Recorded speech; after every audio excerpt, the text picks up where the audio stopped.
Welcome back.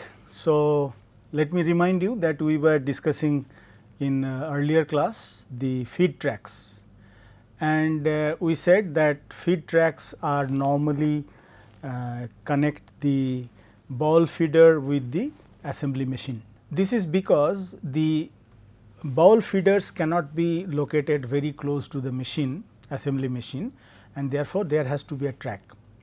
Now, while designing the part feeders, we said that the part feeders should be designed in such a way, so that inside the part feeder, the parts which are going in a right orientation should not be reoriented and lose their orientation, I mean.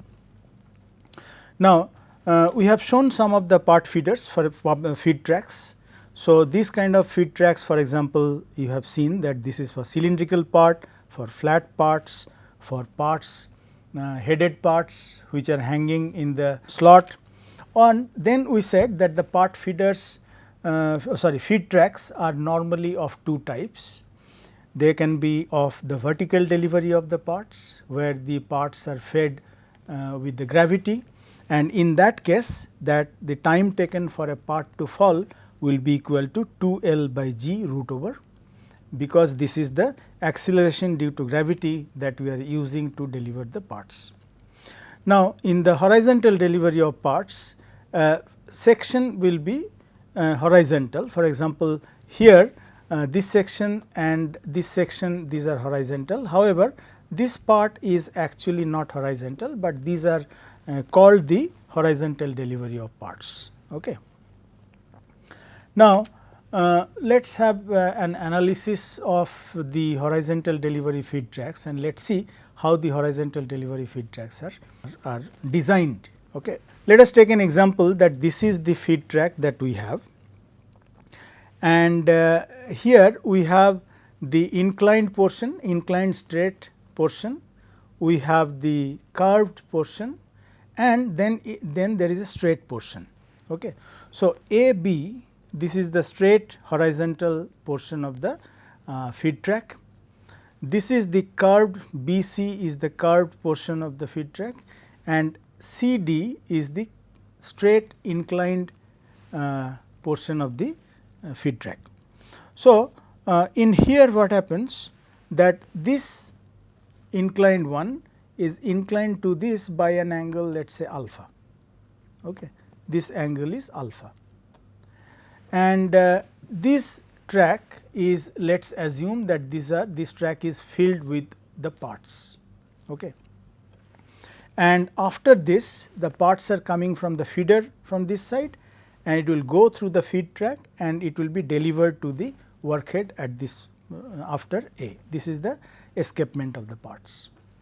Now, it is assumed in the following analysis that a certain fixed number of parts are maintained in the track above the delivery point. Okay. So, let us assume that this feed track is filled up with the parts. Now, if the length of the straight inclined portion of the track containing parts is denoted by L2, this is the L2, and the length of the straight part is L1, okay, and the curved portion has a radius of r, okay, and this angle is alpha, that is starting of the curved portion and the end of the curved portion. So, in that case, the number of parts N p, total number of parts N p in the whole sector on the whole of the feed track, entire feed track from here to here, this will be equal to L2 plus r into alpha plus L1 divided by capital L. L2 here, L2 is here, this is the length, plus r into alpha here plus L1, okay, divided by the length of the part, like this. Now, the weight of the section AB, weight of the section AB here, this is equal to M1, L1 and the G. Now, M1 is the mass of the feed track with the parts. Okay. So, that is M1, let us say, and L1 is the length of the straight portion of the feed track into g. G is the acceleration due to gravity. The total frictional resistance in this region will be mu d m1 L1 and the g. So, what exactly that you understand, that suppose we have this portion, this is AB. So, this straight AB portion, okay, let us say this is A and B, this will have the M1 G, and this way, that is what we are showing here, that M1 L1 and the G, because this is L1. So, L, okay, and here it will be mu d M1 G L, that is what we are showing it here, M1 L1 and the G into the mu d. So, the mu d is the coefficient of friction, this is the dynamic coefficient of friction between the parts and the track, all right. The equation of motion for section AB therefore, will be given as F1 minus mu d M1 L1 G is equal to M1 L1 and the acceleration. This is A is the initial acceleration of all the parts. Okay. Let me going ahead show you this, that here in this AB we have this F1, if it is a free body diagram of the entire feed track. So, AB, which is the straight part of length L1, this has then F1 here and F1 reaction here. Okay. So, therefore, if we have this M1 G and the L, so then this force which is going against that, it will be mu d M1 G and the L. So, therefore, the equation will be F1 and opposite direction is mu d M1 and the G L, mu d M1 L1 and the G. This is equal to acceleration, initial acceleration M1 into L1. So, this is the Newton's law that we are writing, that F1 minus mu d M1 L1 G is equal to M1 L1 and the acceleration. So, from here we can get it rearranging, that F1, this is equal to M1 L1 is common, and this is mu d G plus acceleration, initial acceleration. So, what we have seen is that in the straight path, okay, in the straight path we have this equation of motion that can be actually written. Okay. Similarly, we can find out that how this inclined section equation can be made. So, here this is the inclined section is this one. Okay. Here we have the F2 and F2 here, if it was F1. Now, what is F1? Let us say F1 is the force by the remaining of the parts to the parts which are located at the AB, okay, and the reaction will be F1 here. So, similarly, F2 is the force imparted on the parts located here by the parts located at the sector CD. So, therefore, what we can find out from here is that if it is L2, as we said, the distance is the length is L2. So, this is F2, which is force, reaction force coming here. Here it will be M1 L2 and the G, like it was for the straight portion, okay. Like here we are having M1 L2 and the G. So, this force can be resolved into the perpendicular to the axis of this sector and parallel to the axis of this sector. So, here it will be M1 L2 G and the cos alpha. This force will be M1 L2 G and the sin alpha. Then there will be a friction force, okay, and that will be opposite to this, that will be M1 L2 mu d G and the cos alpha, and mu d is the dynamic coefficient of friction between the part and the track, feed track.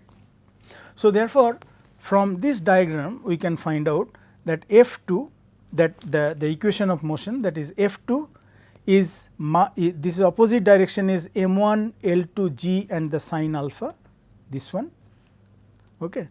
And then there is one more which is along the F2, which is M1 L2 mu d and the cos alpha, g cos alpha, this one. So, F2 and these two forces have the same direction. So, these are in the plus, and the opposite direction is m1 L2 g sin alpha. So, this one this they will be equal to the m1 L2 and the acceleration. Okay. This can be rearranged by F2 is equal to m1 L2 common g sin alpha minus mu d and the g cos alpha plus a, because m1 L2 is common. So, we have two equations, one is for the straight sector and another is for the straight inclined at an angle with the horizontal by an angle of alpha. This is the free body diagram as we said.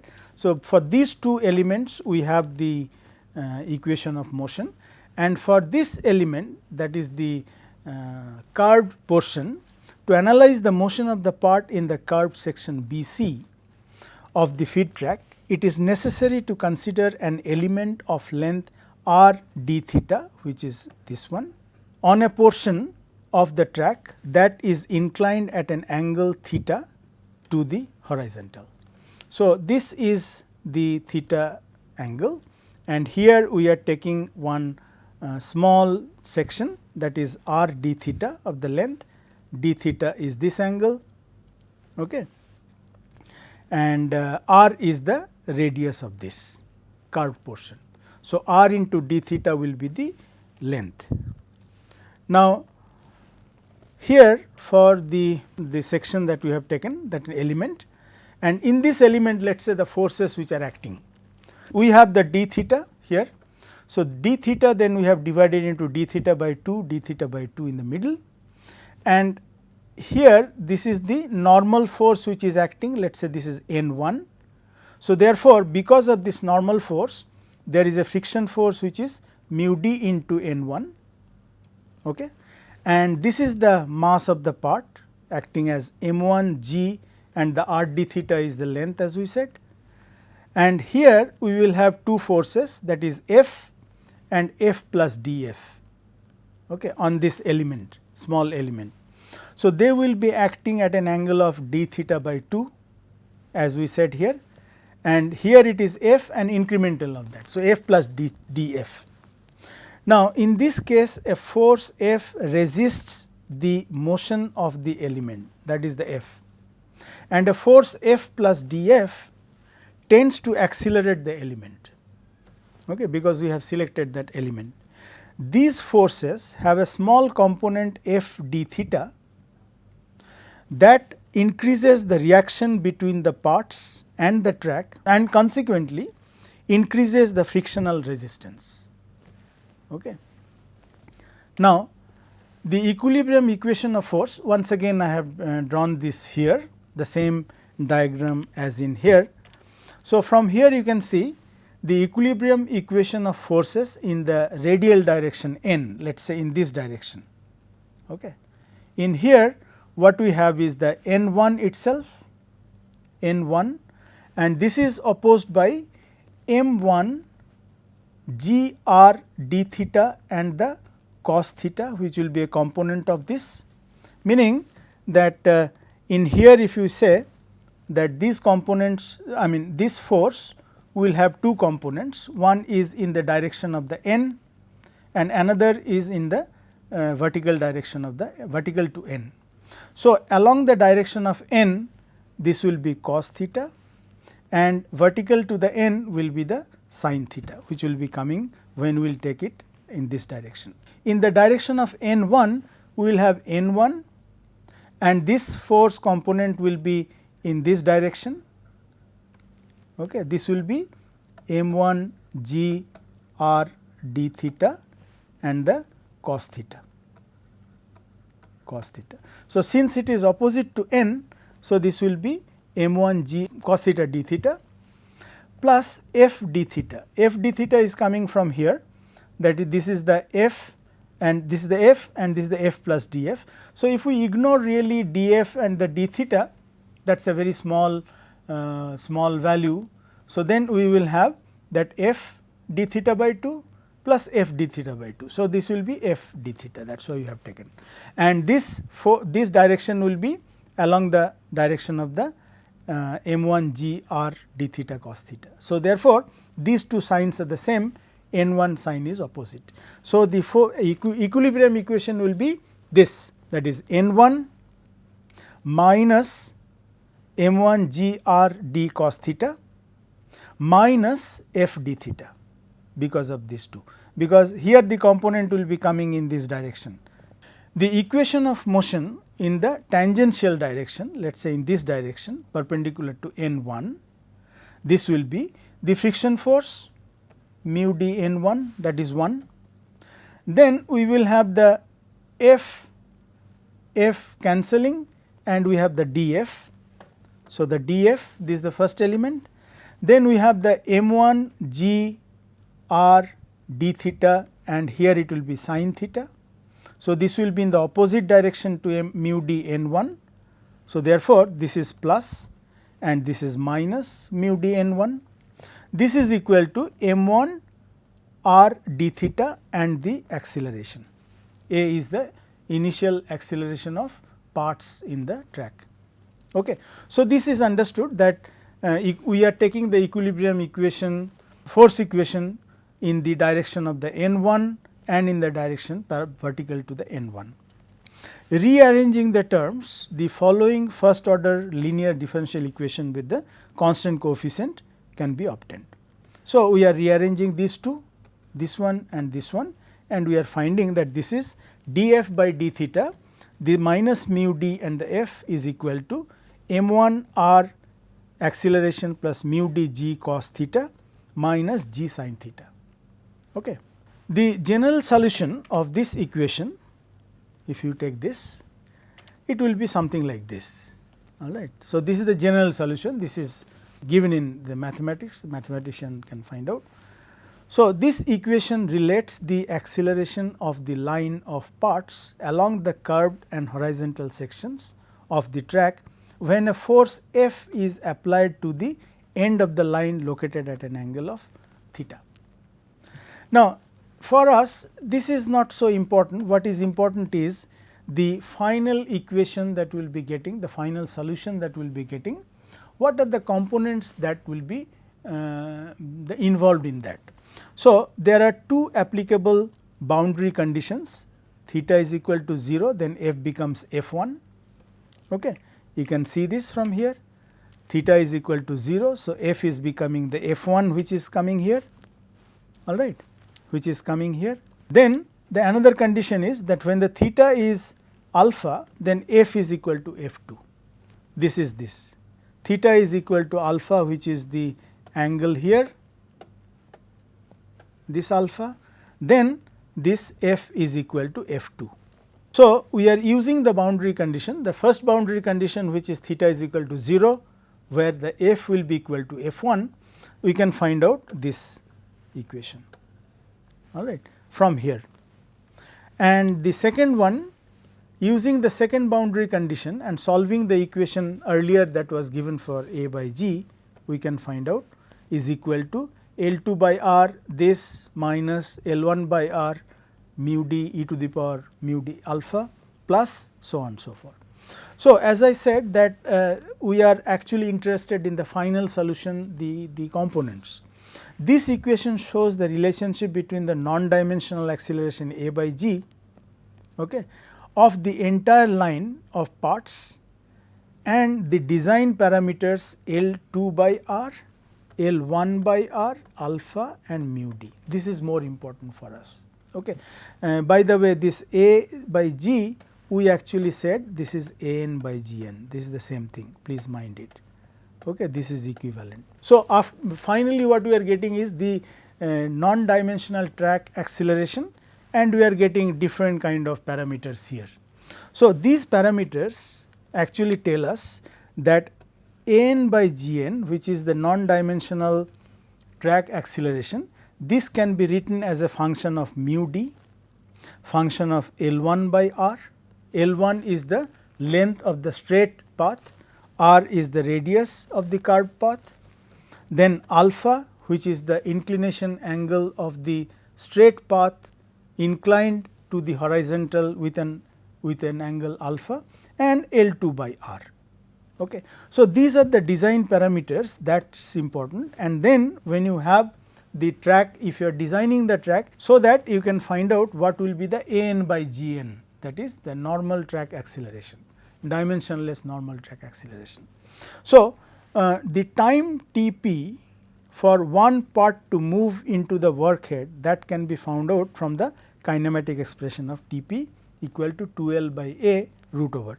So, this we have seen earlier in the case of the vertical delivery feed track, that this is the Tp, that is the time taken. So, here we have the acceleration which can be selected, the one that we are getting from here. So, this is for horizontal delivery feed track, which once again I will say that this is not a very big deal, that we are just taking the free body diagram of the straight path, of the straight incline and the curved portion, and in each of these we are finding out what should be the equation of motion, and then we are solving them together to get an equation which will give you the general solution of the equation, and from here we are finding out what are the boundary conditions, and from the boundary condition we are finding out the AN by GN, that is the normal track acceleration. And we see that the normal track acceleration is a function of dynamic coefficient of friction, L1 by R, alpha and the L2 by R. So, this is more important for us to find out that how they are related. Let us discuss one thing which is interesting, which is called the on off sensor in the feed track.